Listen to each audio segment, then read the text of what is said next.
México distribuye mal su educación. El quintil de menores ingresos en el año 2000 tenía una escolaridad promedio de 3.5 grados, mientras que el quintil de mayores ingresos tenía una escolaridad promedio de 11.6 grados. Injusticia es exactamente la palabra que me vino a la mente cuando leí Brechas. Un mexicano que nace en el seno de una familia pobre está condenado a recibir la peor educación del país.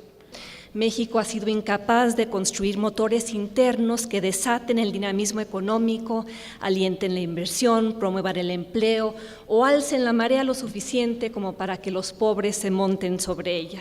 Sin duda es un acierto que Mexicanos Primero haya elegido para este segundo informe el tema de la desigualdad educativa. Yo estoy convencida que es el principal problema de la educación mexicana.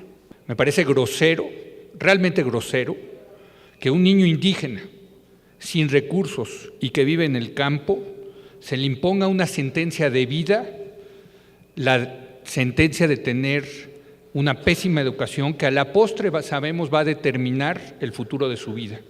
Ahí están los muros educativos, culturales, sociales descritos en este informe, construidos contra los de afuera, obstaculizando la movilidad, evitando el ascenso, impidiendo el ingreso de los pobres, de los indígenas, de los que no tienen acceso a una educación de calidad, de los que aprovecharían oportunidades reales si existieran y que cruzan la frontera al ritmo de 400,000 personas al año.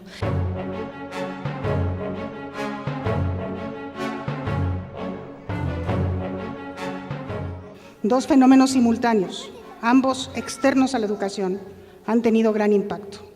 El crecimiento de las grandes ciudades por la migración rural-urbana, lo que hace difícil planear el crecimiento del servicio educativo en las periferias de las ciudades y, en sentido contrario, la multiplicación de localidades muy pequeñas a donde es difícil llevar el servicio educativo. Y lo que no hemos logrado entender aún es que la única apuesta que verdaderamente cuenta es la apuesta a la gente, al capital humano, a aquello que es genuinamente renovador y multiplicador. ¿Me puedes repetir tu nombre? Diego César. ¿Y tu edad cuál es? 18 años. ¿Y ya tienes tiempo dando clases en esta? No, apenas tengo un año, apenas empecé. Por una parte porque como pues tenía tiempo libre y mejor dije, no, pues voy a dar clases, algo que aproveche. El crecimiento del sistema educativo mexicano desde la creación de la Secretaría de Educación Pública después de la Revolución ha seguido el modelo del derrame paulatino de beneficios, llegando primero a las zonas más desarrolladas y, por último, a las zonas más pobres. He ahí, me parece, uno de los grandes fracasos de la Revolución Mexicana a 100 años de su inicio. La educación no se convirtió, como vemos, en un factor de movilidad social. Por el contrario, como dice el estudio de Mexicanos Primeros, la educación en México no transforma la sociedad, reproduce la desigualdad que existe. ¿Y por qué decidiste ser profesor? Pues, bueno, pues yo me dediqué también para enseñar a los niños y también por otra parte porque dando clases me dan una beca. Y la beca pues es por 3 años y pues me puede servir para si quiero estudiar preparatoria. Bueno. ¿Hasta qué estudiaste? ¿Hasta la secundaria? Sí, secundaria. La educación constituye el único cauce legítimo de movilidad social. La educación es un mecanismo, entre muchos otros, pero uno muy importante, para lograr mayor equidad social. Uno, lo sabemos, no sabe en qué familia va a nacer. Es cuestión de fortuna.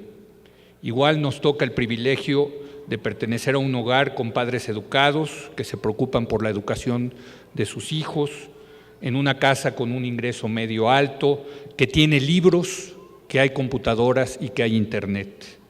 De ser así, uno resultó suertudo en esta ruleta de la vida porque tendrá una mayor probabilidad de terminar la primaria, la secundaria, la preparatoria e incluso de asistir a la universidad.